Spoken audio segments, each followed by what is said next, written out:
Hi techies.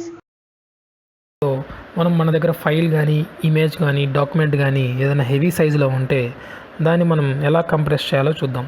Techies, ముందుగా ఈ వీడియోలోకి వెళ్ళే ముందు నా ఛానల్ని సబ్స్క్రైబ్ చేసుకునే వాళ్ళు ఉంటే వెంటనే సబ్స్క్రైబ్ చేసుకోండి. అండ్ నేను మీకోసం వీడియోస్ ఎప్పుడు చేస్తూ ఉంటాను. సో మీరు కూడా నాకు చూసిన ప్రతి ఒక్క వీడియోకి లైక్ చేయండి అండ్ సబ్స్క్రైబ్ చేసుకోండి, ప్లస్ కమెంట్ కూడా ఇవ్వండి.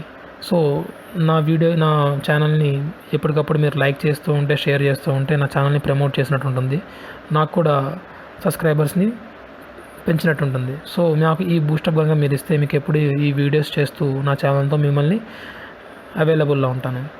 సో టెక్కీస్, ఇప్పుడు మనం టాపిక్లోకి వెళ్ళిపోదాం.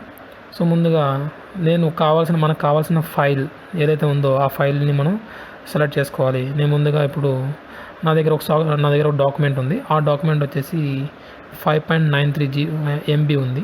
సో ఈ 5.93 MB నాకు ఇంకా 1 MBలో కానీ 2 MB కన్నా తక్కువ కానీ నాకు కావాలి. సో మనం ఎలాగో తగ్గించుకోవాలో, ఎలా కంప్రెస్ చేసుకోవాలో చూద్దాం.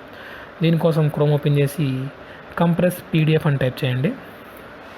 మీకు మన దగ్గర ఆన్లైన్ టూల్స్ చాలా అవైలబుల్లో ఉంటాయి. సో మన ఆన్లైన్ టూల్స్ ద్వారా మనం కంప్రెస్ చేయొచ్చు. సో కంప్రెస్ PDFలో ఫస్ట్ లింక్ ఓపెన్ చేశాను. సో ఈ లింక్లో మనకు కావాల్సిన డాక్యుమెంట్ ఫైల్ని మనం ఇక్కడ సెలెక్ట్ చేసుకోవాలి.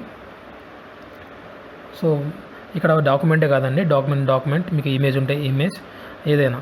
ఇక్కడ నేను PDF కొట్టాను కాబట్టి PDF డాక్యుమెంట్ తీసుకుంటున్నాను. మీరు కంప్రెస్ ఫోటో కావాలంటే కంప్రెస్ JPEG అని టైప్ చేయొచ్చు. సో మీకు ఏ ఫార్మాట్లో కావాలంటే ఆ ఫార్మాట్ మీరు అక్కడ సెర్చ్లో టైప్ చేయాలి. సో ఇప్పుడు నేను ఈ ఫైల్ సెలెక్ట్ చేసుకున్నాను. నాకు ఇంకా ఫైల్స్ యాడ్ చేసుకోవాలనుకుంటే ప్లస్ మీద క్లిక్ చేసి మళ్ళీ ఫైల్స్ యాడ్ చేసుకోవచ్చు. రైట్ సైడ్లో కంప్రెస్ PDF మీద క్లిక్ చేశాను. ఇప్పుడు నా ఫైల్ అయితే కంప్రెస్ అయిపోయింది. సో ఇప్పుడు ఇక్కడ చూడండి, 5.93 MB నుంచి 1.76 MBకి నాకు కంప్రెస్ అయిపోయింది. సో మనం ఫైల్ ఒకసారి ఓపెన్ చేసి చూద్దామా, క్లారిటీ ఎంత తగ్గిందో. మీరు చూసినట్టు నాకు ఫైల్ క్లారిటీ కూడా మనకి ఏం తగ్గలేదు. సో ఫైల్ కూడా మనకి ప్రాపర్గానే ఉంది. సో టెక్కీస్, ఈ విధంగా మనం ఫైల్ సైజ్ని కంప్రెస్ చేసుకొని మనకు కావాల్సిన సైజులో మనం కంప్రెస్ చేసుకోవచ్చు. సో టెక్కీస్, ఈ వీడియో మీకు నచ్చినట్టయితే ఖచ్చితంగా లైక్ చేయండి, కమెంట్ చేయండి. అండ్ మీకు ఏమైనా టాపిక్స్ కావాలంటే ఆ టాపిక్స్ని కూడా మీరు కమెంట్ సెక్షన్లో మెన్షన్ చేయండి. Thank you for watching this video.